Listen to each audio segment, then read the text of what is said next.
Hello everybody and welcome back to the studio. In today's video I want to address a question I get asked so much, whether it's a one-on-one class that I'm doing, whether it's a group class, whether it's a forum that I'm at, whatever. I get asked this question constantly. Plus I see it online so much on blog, on different Facebook groups, people asking the same question.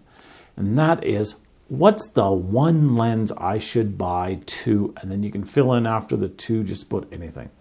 Whether it's a professional photographer asking about the one lens to take to a wedding, or one lens to do family pictures, or one lens to do baby pictures, maternity pictures, or grad pictures. Whether it be a family wondering what's the one lens they should take on vacation with them, or whether it's the nature photographer and the wildlife photographer wanting to know what that one lens is that they should take. Well, I'm going to try to take it down to one lens, but please watch the video to the end because I'm going to address something at the end. And it's just as important as what I'm going to address through the entire video. So, what's the one lens? Well, let's start with the professional photographer that's looking for that one lens that will allow them to do a wedding. If I was to do a wedding today, what's the one lens that I would take with me? If I could only take one lens, if I wasn't sure whether I was shooting inside or outside or maybe a mix of both, if I wasn't sure what the area where the wedding was being held was like, well, if I had a crop sensor camera, and I had the 18-135 lens, I would take that.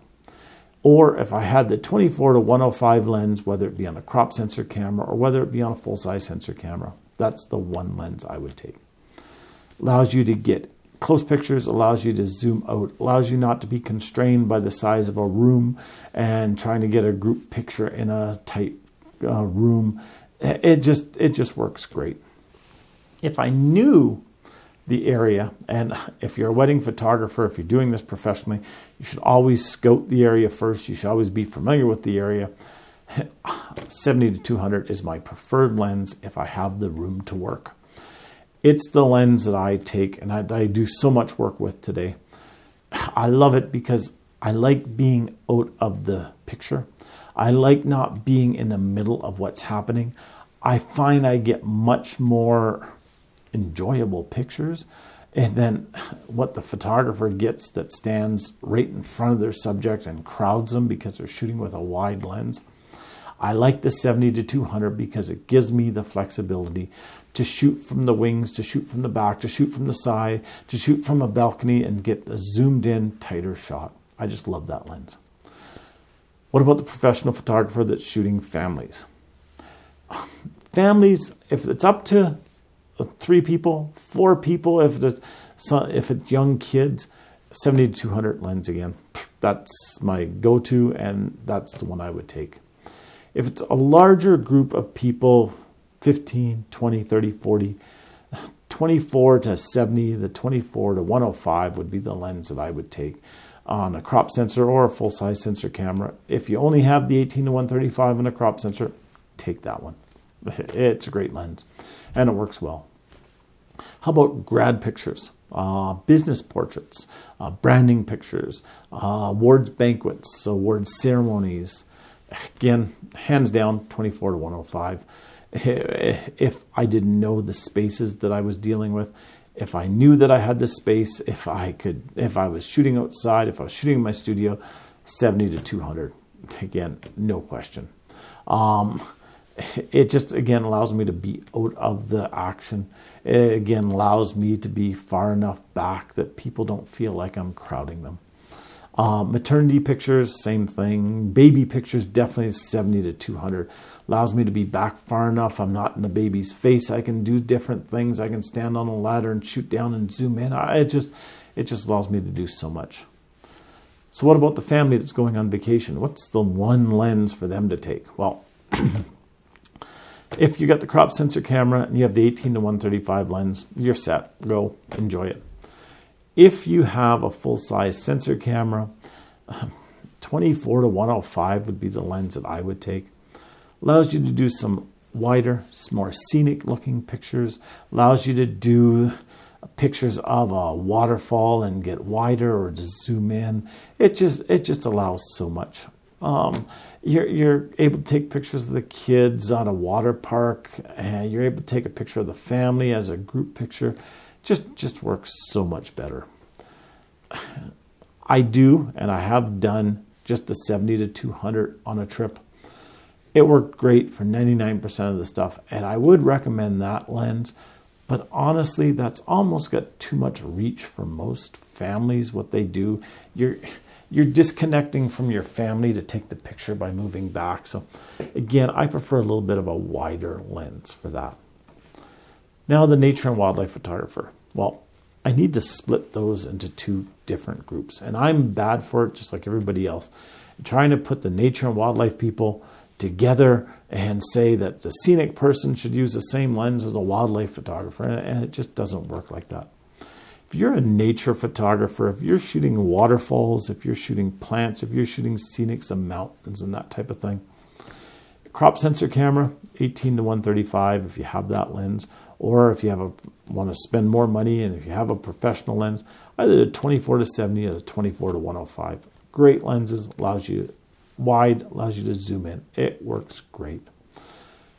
The wildlife photographer, hands down, my 150 to 600. There's no argument with that. I would do just about anything to take that lens with me wherever I go. If I was flying to Africa tomorrow, that lens would be in my bag, and I would leave extra clothes at home if it came down to that.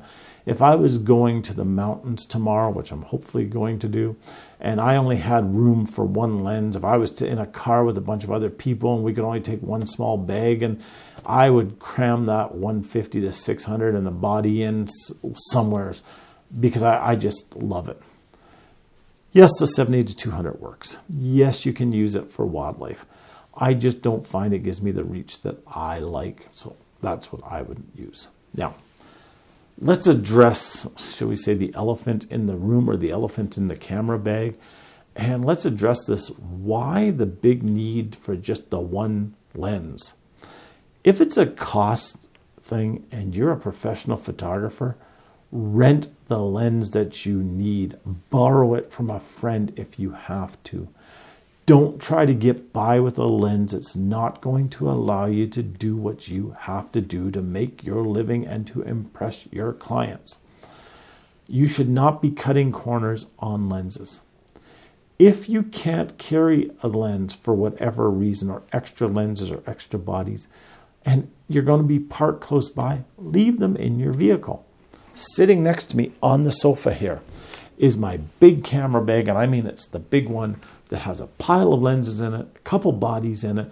It's all ready to go to a grad shoot in a little while. And I'll take the lens, the camera, the flash that I need. I'll go out and do the picture. If something changes, I can at least come back to the car and grab the right lens. Especially important if you're doing weddings because situations change.